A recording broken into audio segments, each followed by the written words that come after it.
മാന്യസദസ്സിന് നമസ്കാരം. കൂട്ടുകാരെ, നിങ്ങൾക്ക് കഥ കേൾക്കാൻ ഇഷ്ടമുണ്ടോ? എന്നാൽ ഞാൻ നിങ്ങൾക്ക് ഒരു കൊച്ചു കഥ പറഞ്ഞു തരാം. ശ്രദ്ധിച്ച് കേൾക്കണം. ഒരു സൂത്രശാലയുടെ കഥയാണ്. ഉൽപ്പത്തി 28-ാം അധ്യായത്തിലെ 10 മുതൽ 22 വരെയുള്ള വാക്യങ്ങളിലൂടെ ഒരു മനോഹരമായ കഥ കേൾക്കാം. എൻ്റെ കഥയുടെ പേരാണ് ഉബായ് കണ്ട സ്വപ്നം.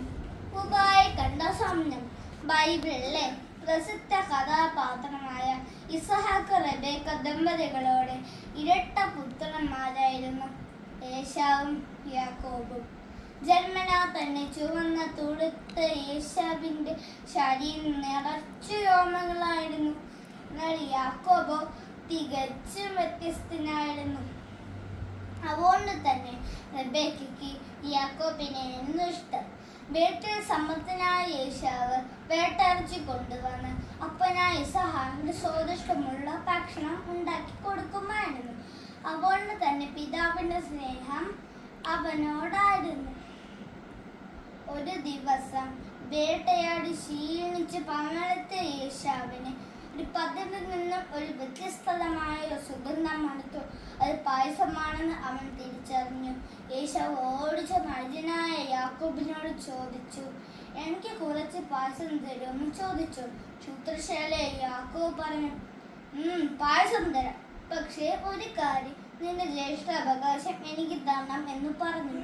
പായസത്തിൽ ഒഴുകിയ ഏശാവ് മറ്റൊന്നും ചിന്തിച്ചില്ല. തലക്കൊലുക്കി സമ്മതിച്ചു. യാക്കോബ് പായസവും കൊടുത്ത് ജ്യേഷ്ഠ അവകാശം തട്ടിപ്പറിച്ചു. ഒരു ദിവസം യാക്കോബ് അമ്മയിൽ നിന്ന് ഒരു വാർത്ത അറിഞ്ഞു. തൻ്റെ അപ്പനായ ഇസഹാക്ക് ഏശാവിനെ അനുഗ്രഹിക്കാൻ പോകുന്നു. അതുകൊണ്ട് തന്നെ റെബേക്കയ്ക്ക് യാക്കോബിന് ഏശാവായി മാറാനുള്ള വഴിയും പറഞ്ഞു കൊടുത്തു. അങ്ങനെ തന്നെ യാക്കോബ് അനുഗ്രഹം തട്ടിപ്പറിച്ചു.